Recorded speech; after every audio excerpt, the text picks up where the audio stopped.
Members, the question is that the motion be agreed to. Mr Speaker. I call Penny Henare.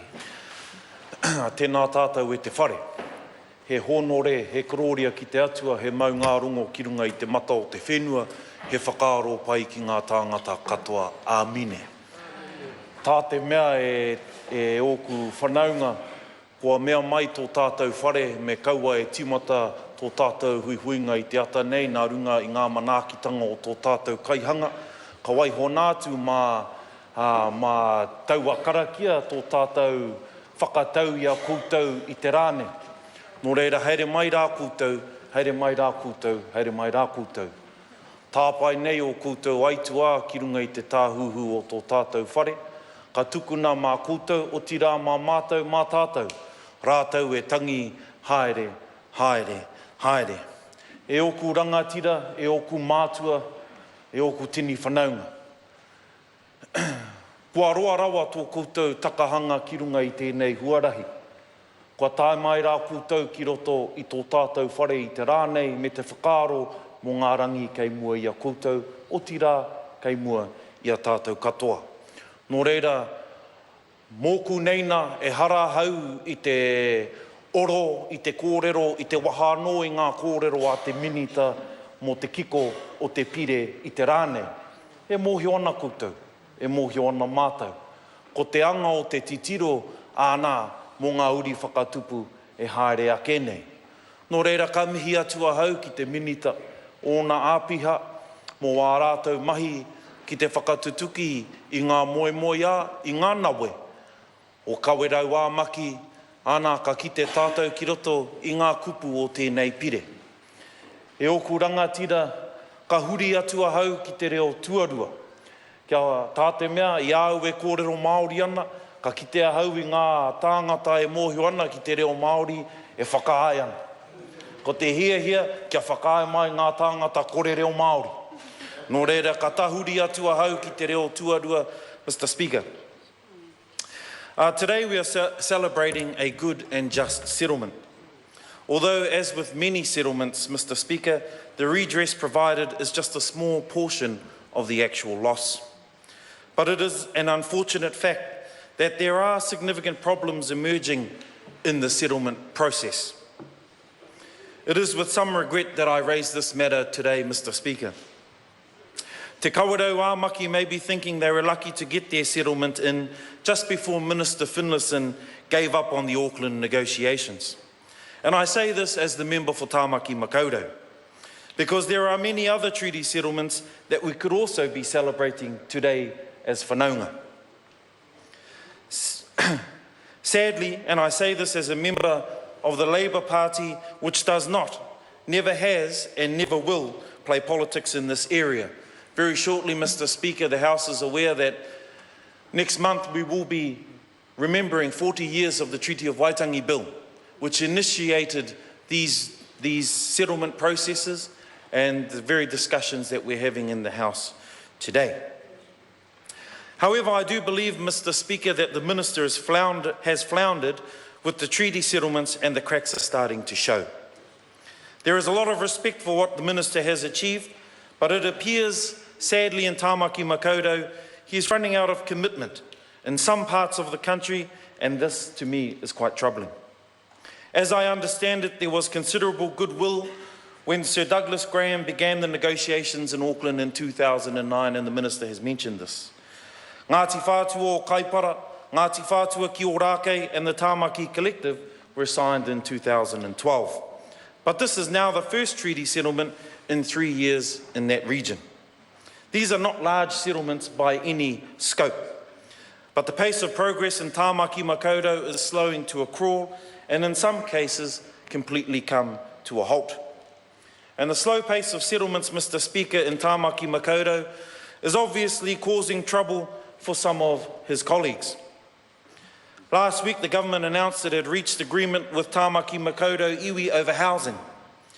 Yet, if you read the text of that agreement, you'll see that it says, Ngā mana whenua advised that lack of progress on durable treaty settlements in Tāmaki Makaurau is an impediment to their ability to participate and resource their participation.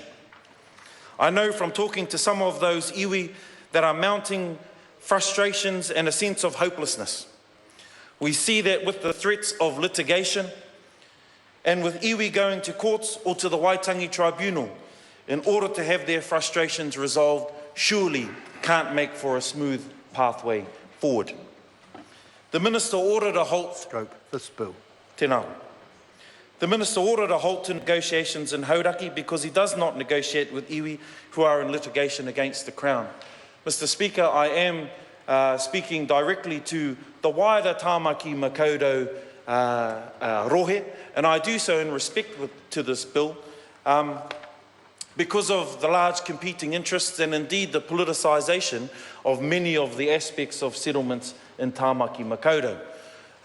It is it's a well-known fact that there are claims being made across wider Tāmaki Makaurau, and I do want to applaud Te Kawerau Maki for their efforts in establishing their mana whenua, and it is set out in this bill. It also acknowledges the apology from the Crown. It also does provide scope for Te Kawerau Maki to realise parts of tino rangatiratanga over what is over what is their customary right to many of the lands, significant names and places throughout Te Kawerau Maki and Tāmaki Makaurau. However, Mr. Speaker, I do, in this particular contribution, want to have a look at, well, what does that mean? What does this bill mean moving forward, not only for Te Kawerau Maki, but for many of the tribes in the Tāmaki Makaurau? Purawara, I just want to draw the members' attention to the fact that what he's given so far is essentially a general debate speech holding the government to account in respect of the pace of treaty settlements, and he's at liberty to do that in that forum. This particular forum is discussing Te Kawerau Maki claim settlement bill. So I guess I'm indicating to the member I've given him about as much latitude as I'm prepared to give in relation to that tenor of his debate, and now he should concentrate on Te Kawerau Maki claim settlement bill.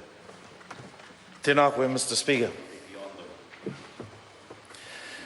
Mr. Speaker, the Te Kawerau Maki bill, while I acknowledge that there has been some rigorous debate, some very staunch opposition to some of the aspects of the bill, I do commend the Minister and also Te Kawerau Maki in coming to agreement around, as I've already mentioned, some of the names, some of the geographical areas within Te Kawerau Maki, and it's indicated in the bill. Also the effect that is given to Te Kawerau Maki to establish mana whenua. Now, mana whenua, we know there are several aspects of that the Crown that the Crown acknowledges carries the weight of mana whenua. One of those is not only a customary right or a traditional right, but the other one is of marae and continued settlement. So the bill does provide for Te Kawerau Maki to have a marae, to get that recognition, and I do want to say, Mr. Speaker, just as I wrap up my contribution on this particular part, that other iwi in Tāmaki Makaurau do also celebrate with Te Kawerau Maki at this point in time, and it is evidenced by the faces who are sitting up in the gallery. Nō reira kāti ake, e te whare ka whakaaro ake a hau mō ngā kōrero o te roi a rongo nui a Moana Jackson e pāna ki ngā take tiriti I te wane. Hei tāna mō te tiriti o Waitangi aha kua tatu te nuinga o ngā kareme nā ko Te Kawerau Maki I te rānei. E hara tēnei te whakataha ake I ngā take tiriti o tira I te taonga o te tiriti o Waitangi mō ngā tau e haere ake nei. Kia koutou e Te Kawerau Maki. Kei te puare tonu ngā kuaha kia koutou. Ki roto I ōku tari katoa o Tāmaki Makaurau, tainua mai ki te tari ki roto I tēnei whare. Māku koutou e āwhinātu ki roto I o koutou mahi, hei whakatutuki I o koutou moe moe ā, ki mua I a koutou, o tira kei mua I a tātou o Tāmaki Makaurau, e te whare, e te māngai o te whare kāti ki a tātou tēnā koutou, kia ora tātou katoa. I call the Honourable Te Aurora Flavel.